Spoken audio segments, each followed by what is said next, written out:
السلام عليكم، الصلاة والسلام على رسول الله. حبايبي عاملين ايه؟ يا رب تكونوا بخير. لو اول مرة تسمعوني انا ايه فودة من قناتي كل يوم وصفة، وان شاء الله نقدم لكم كل يوم وصفة. وان شاء الله النهاردة هنعمل مع بعض الرز بلبن. انا هنا كوبايتين رز غسلينهم، بس ما غسلناهمش كتير عشان ما ننزلش النشا اللي فيه، شطفتين بس وخلاص زي ما احنا شايفين كده. بسم الله. هنحطهم هنا في حلة كده عشان نحطهم على النار. ومعانا هنا على كوبايتين رز معانا 3 كوبايات مية. بسم الله. زي ما احنا شايفين كده، مش هنعمل في اي حاجه غير ان احنا هنحطه على النار، وهنحطه على النار مع بعض ان شاء الله.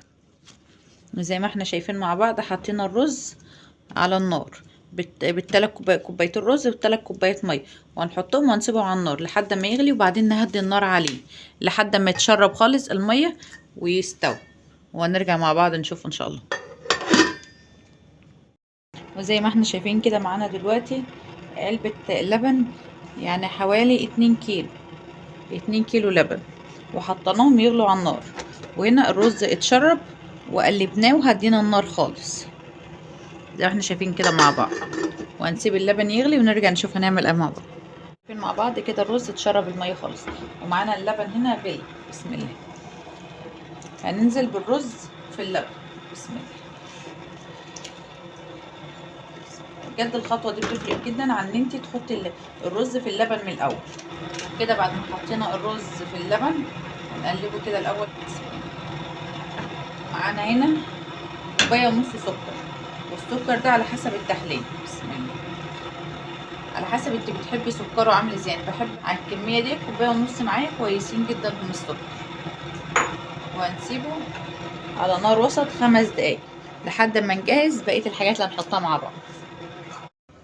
وهنا معانا دلوقتي معلقتين كبار قشطه، ده قشطه من وش اللبن، ودي معلقتين كبار لبن بودر، ده 3 معالق كريم شانتيه ودي 3 معالق نشا. يبقى معانا 3 معالق نشا، 3 معالق كريم شانتيه، ومعلقتين قشطه، ومعلقتين لبن بودر.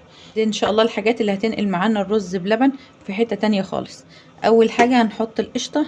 نحط القشطه دلوقتي عشان تدوب في الرز بلبن. بسم الله. يبقى احنا الاول حطينا القشطه عشان تدوب كده في الرز بلبن، وبعدين قبل النشا عشان اول ما بننزل بالنشا بيربط معانا خالص. شايفين ما شاء الله منظره اصلا باين. وهنا معانا ربع كوبايه ميه. بسم الله. هندوب فيها اللبن بودره والنشا. بسم الله. والكريم شانتيه كده نقلبهم الاول مع بعض هنا بره. زي ما احنا شايفين بعد ما قلبناهم هنحطهم بقى مع بعض على الرز. بسم الله. كده يبقى احنا حطينا معلقتين لبن بودره، ومعلقتين قشطه من وش اللبن، و3 معالق كريم شانتيه، و3 معالق نشا. بسم الله.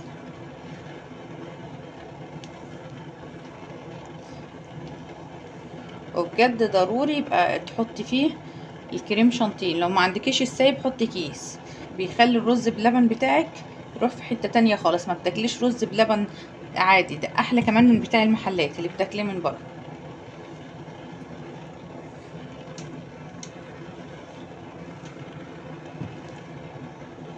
شايفين ما شاء الله كده خلاص بقى جاهز معانا. هنطفي عليه وهنعبيه مع بعض. واضافه بس واحده نسيت اقول عليها قبل ما اقفل، انا بحب احط معلقه كبيره من جوز الهند اقلبها جواه، ورشه فانيليا. وطبعا لو مش عاوزه جوز الهند استغني عنها، بس انا بفضل احط فيه جوز الهند. وممكن تستبدلي الفانيليا وجوز الهند برشه قرفه. بنقلبهم كده. احنا دلوقتي طفينا، نقلبهم بس كده الاول كويس كده. هنعبيهم مع بعض يعني. زي ما احنا شايفين كده يا حبايبي ما شاء الله، بعد ما خلصنا الرز بلبن عبينا دوت كده، وزوقناه حطينا عليه مكسرات. اي حاجه عندك ممكن تحطيه. انا حطيت زبيب وزداني وجوز الهند، ودوت حطيته في طواجن الزبادي ودخلته الفرن. خد بس تشميعه بسيطه كده، والطاج الاخير ما حطيتهوش، حطيت برضو على وشه مكسرات. احلى رز بلبن ممكن تاكليه لو اعتمدت الطريقه دي ان شاء الله، ما عدتش من بره خالص، لان هتعملي في بيتك احلى رز بلبن. ولو عجبوكم وصفات النهارده اعملوا متابعه وشير عشان يوصلكم كل جديد. السلام عليكم ورحمه الله.